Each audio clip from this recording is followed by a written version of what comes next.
I'm trying to change destiny, like trying to do something different. Like it was not the ending of my life, which should be the end of my life and end of my career, but I took another way, which I come back even I play much better than I was healthy. Today I was playing like traveling a lot of countries, not sleeping like this, and I still feel I have energy to play. I still feel I play like I'm young. Like I feel like my body should not be my body now. My way should be. I should not be here even. Like to play with professional players, I'm playing also professionally. And if you watch, you will never know that this guy has the sickness. You will never know that this guy have small operation even. But this is changing destiny. Donc pour lui, c'est vraiment le destin, c'est un changement de destin. C'est que c'est quelqu'un qui aurait pu ne pas vous parler aujourd'hui, en tout cas. Mais bon, le destin en est fait autrement. C'est qu'aujourd'hui, il est là, il joue, et là, il se retrouve encore comme quand il était en pleine forme, quand il jouait dans le circuit professionnel, il joue encore. Il est étonné de lui-même parce que comment il est revenu de cette maladie. Un véritable exemple pour Dina-Ba Diop, adjointe au maire en charge des relations internationales, de la coopération décentralisée et aussi de la francophonie et de l'apprentissage des langues,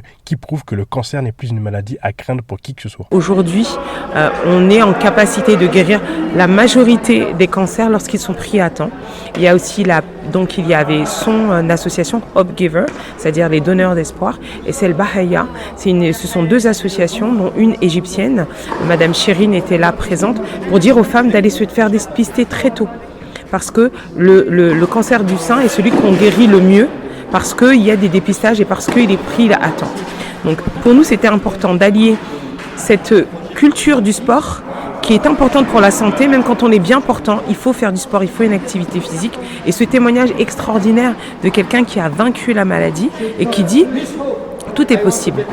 Tout est possible si on s'en donne les moyens, si on a de la détermination et si on n'abandonne pas. On a tous les moyens justement de faire de nos rêves une réalité finalement. Alors, faut-il parler d'un miracle? Pas pour Ashraf Nasri, coach danois, qui a une autre explication à nous donner. Ça me surprend pas au fait. Moi je ne le vois pas comme un miracle, je le vois comme une décision mentale, c'est-à-dire que voilà, à un moment donné, cet être humain a décidé qu'il allait guérir. Et une fois qu'il avait décidé qu'il allait guérir, son cerveau a permis à son corps de mettre les choses en place pour qu'il guérisse. Je crois énormément à la capacité de l'esprit. J'étais très surpris de revoir Anouar revenir à un très bon niveau de tennis avec une santé de fer, parce que là je le vois courir, il court dans tous les sens, il joue au tennis, il est joyeux, partage avec les jeunes comme si c'était lui aussi le jeune. C'est une très très belle leçon de vie pour tous les êtres humains. C'est quand même quelqu'un qui revient d'une leucémie. Je serai chercheur, je me pencherai sur son cas. Le passage d'Anouar n'aura en tout cas laissé personne indifférent, comme l'atteste la jeunesse muriotienne. C'est vraiment un parcours qui est remarquable et qui donne vraiment, je pense que le mot qui a été le plus